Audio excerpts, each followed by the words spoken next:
What if one morning you opened your phone and saw this headline? A superpower wants to buy your country.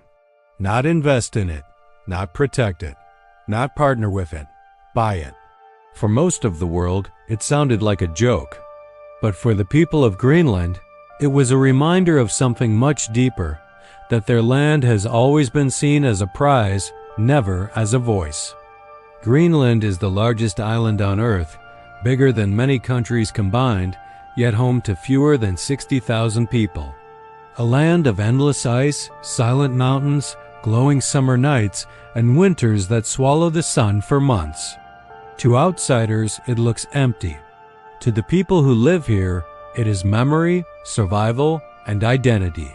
For centuries, Greenland has lived under Danish control.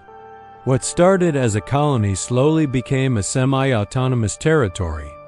Greenland governs many local matters today, but Denmark still controls major political decisions and provides huge financial support. Every year, Denmark sends hundreds of millions of euros to keep Greenland's economy alive. That money pays for hospitals, schools, transportation, and basic services. Without it, Greenland would struggle to function. This dependency creates a painful contradiction. Greenland wants independence, but independence is expensive. In small coastal villages, life still moves with the rhythm of nature. During summer, melting ice opens the sea, and fishing boats replace dog sleds. Families catch cod and halibut not for sport, not for business, but for food. Nothing is wasted. Fish feeds people and sled dogs alike. Hunting seals, reindeer, and sometimes whales has kept communities alive for thousands of years. These traditions are more than survival skills. They are stories passed from elders to children. They shape how people respect land, animals, and weather. But climate change is slowly breaking this balance. Ice melts earlier each year. Storms grow stronger. Fish migrate differently. Animals no longer appear where hunters expect them. Nature itself is becoming unpredictable. At the same time, melting ice reveals hidden wealth beneath the ground. Rare earth minerals, lithium, gold, and industrial metals are emerging from areas once buried under glaciers. These minerals power smartphones, electric cars, satellites, and modern weapons. Suddenly, Greenland is no longer invisible to the world. It is valuable. Greenland also sits at the center of the Arctic, making it strategically important for military defense, shipping routes, and global surveillance systems. Whoever controls Greenland gains influence over the future of the Arctic. This is why powerful nations are watching closely. Some foreign companies have already started mining in remote regions of Greenland. Reaching these sites can take hours by boat, helicopter, or plane.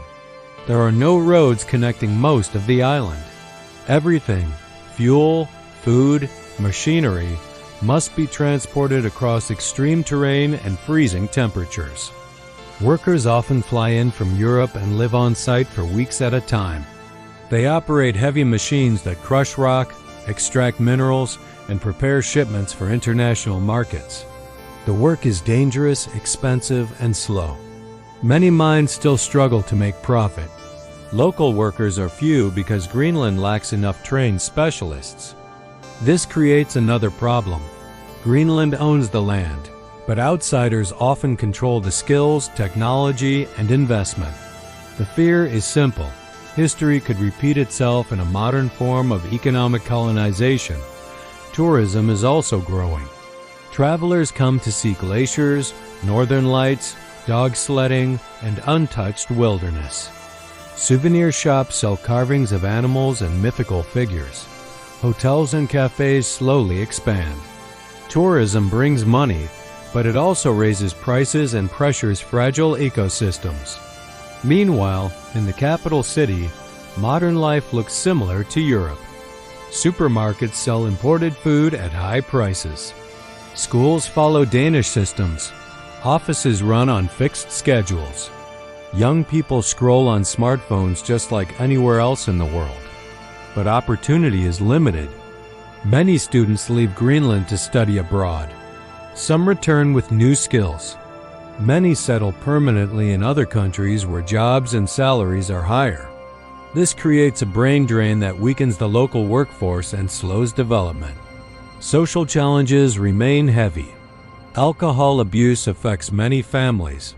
Unemployment is high in some regions. Mental health struggles are common, especially among youth. Suicide rates are among the highest globally. For many young people, the future feels uncertain, disconnected from both tradition and modern stability. Care workers and educators try to rebuild hope by offering structure, education, and emotional support. Some encourage young people to reconnect with nature, hunting, hiking, and spending time away from screens to rebuild confidence and identity. Because independence is not only about politics, it is about healing a society. Politically, opinions are divided. Some leaders believe closer cooperation with powerful countries could help Greenland build infrastructure and independence faster. Others fear that inviting strong foreign influence risks losing control of land, culture, and decision-making. Most Greenlanders agree on one thing: they do not want to belong to anyone else, not Denmark, not America, not any superpower. They want to belong to themselves. But independence requires strong healthcare systems, education, energy production, transportation networks, and economic stability. With a small population spread across extreme geography, building these systems is a massive challenge. Even sports reflect this reality. Greenland has its own football teams and passionate young players, but they cannot compete in international tournaments because Greenland is not recognized by major sports organizations. Talented athletes must move abroad if they want professional careers. Even dreams have borders here. So what does the future hold? Greenland stands at a crossroads between ice and opportunity, tradition and modernization, dependence and independence.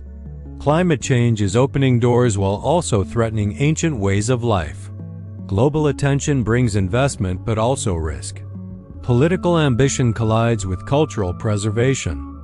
And through it all, the people continue fishing, teaching, mining, caring for children, playing football, and dreaming of a future they can control. Greenland is not empty land waiting to be claimed.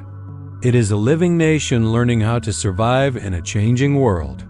The world may fight over Greenland's location, resources, and strategic power.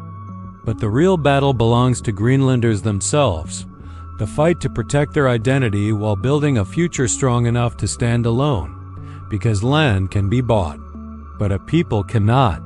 And Greenland's story is not about who wants to own it, it is about who has the right to decide its destiny.